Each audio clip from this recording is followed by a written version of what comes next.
Lenora. Lenora is different from others.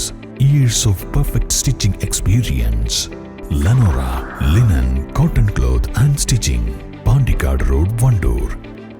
ഈ നാട് ജനകീയ കൂട്ടായ്മയുടെ നേതൃത്വത്തിൽ വഴിക്കടവ് പൂവത്തിപ്പൊയിലിൽ ലഹരിവിരുദ്ധ ബോധവൽക്കരണ ക്യാമ്പ് സംഘടിപ്പിച്ചു. വഴിക്കടവ് പോലീസ് ഇൻസ്പെക്ടർ ജോസ് മാത്യു ഉദ്ഘാടനം ചെയ്തു.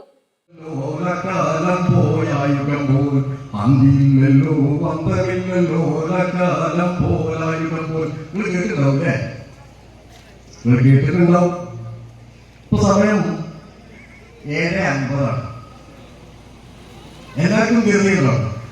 ഞങ്ങൾക്കും തീർന്നില്ല. ഡ്യൂട്ടിക്കിടയിൽ വന്നതാണ്. പക്ഷേ ഇത്തരമൊരു വിഷയത്തിൽ ഏറെക്കുറെ കാര്യങ്ങൾ പറയണമെങ്കിൽ ഒരു 40 മിനിറ്റ് സമയം നിങ്ങൾ എനിക്ക് തരണം. ഈ 40 മിനിറ്റ് നിങ്ങളുടെ ജീവിതത്തിൽ നിങ്ങൾക്ക് ഒരുപാട് കാര്യങ്ങൾ നിങ്ങളുടെ മനസ്സിൽ ശേഖരിച്ചു വെക്കാൻ ഇടയാക്കുമെന്നാണ് ഞാൻ പ്രത്യാശിക്കുന്നത്.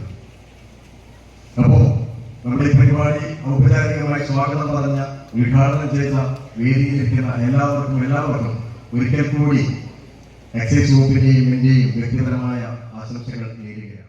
പ്രദേശത്തെ youth and sports club, Poovathippoyil squad, EMS സ്മാരക വായനശാല, ആലപ്പുഴയിൽ Karunya arts and sports club, Sree Vivekananda വായനശാല, കുടുംബശ്രീ, തൊഴിലുറപ്പ് തൊഴിലാളികൾ, ഹരിതകർമ്മസേന എന്നിവരുടെ സഹകരണത്തോടെയാണ് പരിപാടി സംഘടിപ്പിച്ചത്. സ്ത്രീകളും കുട്ടികളും ഉൾപ്പെടെ 100 കണക്കിന് ആളുകൾ പരിപാടിയിൽ പങ്കെടുത്തു. കൂട്ടായ്മ ചെയർമാൻ അബ്ദുൾ റഷീദ് വരിക്കോടൻ അധ്യക്ഷത വഹിച്ചു. Assistant excise inspector RP Suresh Babu ബോധവൽക്കരണ ക്ലാസ് എടുത്തു.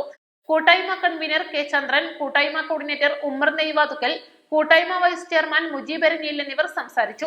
പുലിയോടൻ ജാഫർ, ആലങ്ങാടൻ ഹനീഫ, ബ്ലോക്ക് പഞ്ചായത്ത് അംഗം ബാബു ഏലക്കാടൻ, ചെമ്പൻ ചെറി, മുഹമ്മദ് കുട്ടി വടക്കുംപാടം, സുഗു താമരശ്ശേരി, VP ഉണ്ണി ഹസൻ, വരിക്കോടൻ അബ്ബാസ് അലി എന്നിവർ നേതൃത്വം നൽകി.